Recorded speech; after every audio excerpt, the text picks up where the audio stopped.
Hello दोस्तों, आज हम बात करेंगे मन की बकबक। मन की बकबक को कैसे रोकें? क्या आपका मन आपके साथ बकबक करता रहता है? क्या हम मन की बकबक को रोक सकते हैं? अगर आपके मन में भी यही प्रश्न उठते हैं तो चलिए देखते हैं क्यों हमारा मन हमारे साथ बकबक करता है और कैसे हम अपने मन की बकबक को रोक सकते हैं। मन की बकबक क्या है दोस्तों? मन की बकबक पैदा होती है ओवर थिंकिंग के कारण, ज़्यादा सोच की वजह से। जब हम किसी बात को बार बार या लगातार सोचते हैं तब हमारा मन उस एक छोटी सी बात के कई पॉजिटिव और निगेटिव मतलब निकाल कर हमसे ही बकबक करने लगता है। मन की बकबक कोई रोग नहीं है, ये बस गलत सोच, ओवर एक्साइट और डर घबराहट का नतीजा है सिर्फ।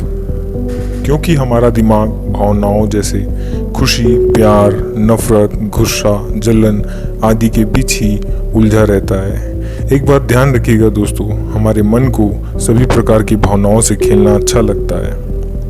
हमारे मन को सभी प्रकार के इमोशंस चाहिए होते हैं, इसलिए बार बार हमारा मन भटक कर एक इमोशन से दूसरे इमोशन या सरल शब्दों में कहे सकारात्मक से नकारात्मक और नकारात्मक से सकारात्मक होता रहता है। हमारा मन हमारे दिमाग में आने वाले हर एक विचार के नकारात्मक और सकारात्मक पहलू के बारे में हमसे बहस करता है। हमारा मन इसी उधेड़-बुन में लगा रहता है कि क्या सही है और क्या गलत है। दिमाग कई निर्णय नहीं ले पाता है, इसी को हम मन की बकबक कहते हैं। और जो इन सब पर काबू पा लेता है वो अपने मन पर भी काबू पा ही लेता है। फिर वो मन का नहीं, मन उसका गुलाम हो जाता है। और जो एक बार अपने मन को गुलाम बना ले या अपने मन की लगाम अपने हाथों में ले ले, उसे सफल होने से कोई नहीं रोक सकता है। मन की बकबक को कैसे रोकें? मन की बकबक को रोकने के लिए ज़रूरी है मेडिटेशन या ध्यान करना। मन की बकबक को शांत करने के लिए मेडिटेशन या ध्यान सबसे अच्छा उपाय है। लेकिन याद रखिए, यदि आपका मन बकबक करना सीख गया है तो जब भी आप मेडिटेशन, ध्यान या शांत होने की कोशिश करेंगे तो आपका मन और भी ज़्यादा बकबक करेगा। इसलिए मेडिटेशन और ध्यान को धीरे धीरे शुरू करें।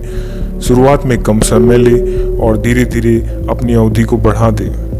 अपने अनुसार एक मंत्र या श्लोक का मन में उच्चारण करें या फिर हल्का संगीत हेडफोन्स पर लगा लें। इससे आपको एकाग्र होने में काफ़ी मदद मिलेगी। मन की बकबक को रोकने के लिए करना चाहिए योग।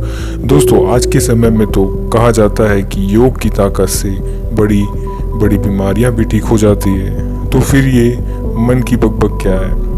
आप सुबह से प्राणायाम और कुछ आसन जैसे श्वासन आदि कर सकते हैं। आपको इसके लिए बहुत सारे माध्यम मिलेंगे।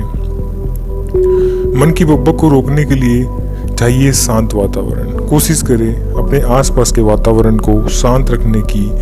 आपके पड़ोसी झगड़ते हैं, आपके पड़ोस में काफ़ी शोर होता, तो अपनी खिड़कियों और दरवाज़ों को ठीक तरह से पैक करें। घर पर आवाज़ करने वाले पंखे, हल्का करने वाली चीज़ें और ज़्यादा तेज़ म्यूज़िक को अवॉइड करें। मन की बकबक को रोकने के लिए सुने धीमा संगीत, मधुर संगीत सुने, या यदि आप आध्यात्म में रुचि रखते हैं तो किसी तरह के श्लोक या मंत्र भी चला सकते हैं।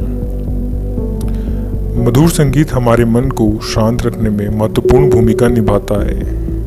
मन की बकबक को रोकने के लिए सकारात्मक सोच होना बहुत ज़रूरी है। जब भी हम मन की बकबक की बात करते हैं तो हमारा आशय होता है कि मन की नकारात्मक बकबक से जब हमारा मन हमसे सकारात्मक चीज़ों के बारे में बकबक करता है तब वह बकबक हमें उसकी बकबक नहीं लगती है। इसलिए अपने मन में हमेशा सकारात्मक बातें सोचें। मन की बकबक को रोकने के लिए ज़रूरी है पर्याप्त नींद लेना। रोज़ 7 से 8 घंटे की नींद आपके मन को शांत रखने के लिए पर्याप्त है। आपने गौर किया होगा, जब आप ठीक तरह से सोते हैं तो उठने के कुछ घंटों तक आपके मन में कोई भी नकारात्मक विचार नहीं आता और ना ही आपका मन आपके साथ बकबक करने की कोई कोशिश करता है। रातों में जागना, ज़्यादा देर तक टीवी देखना, ज़्यादा देर तक मोबाइल चलाना, यह हमारी नींद में बाधक है। सब कुछ आपके हाथ में है। दुनिया में चल रही परेशानियां, नेताओं के झूठे वादे, सरकार की फालतू योजनाएं, झूठे लोग, अपराधी लोग, इन सब की चिंता छोड़कर अपने आप में ध्यान दें। एक बात याद रखें, सब कुछ आपके हाथ में ही है। जो सब कुछ इस दुनिया में बुरा हो रहा है या अच्छा हो रहा है, इसके जिम्मेदार सिर्फ आप नहीं। अपने आप को एक अलग आदमी समझें और अपनी दुनिया में रहें। इससे आपके मन को काफ़ी शांति मिलेगी। ज़बरदस्ती उड़ते तीर पर अपना ध्यान लगाना अच्छी बात नहीं है। तो यही से मैं विदा लेता हूँ आप लोगों से।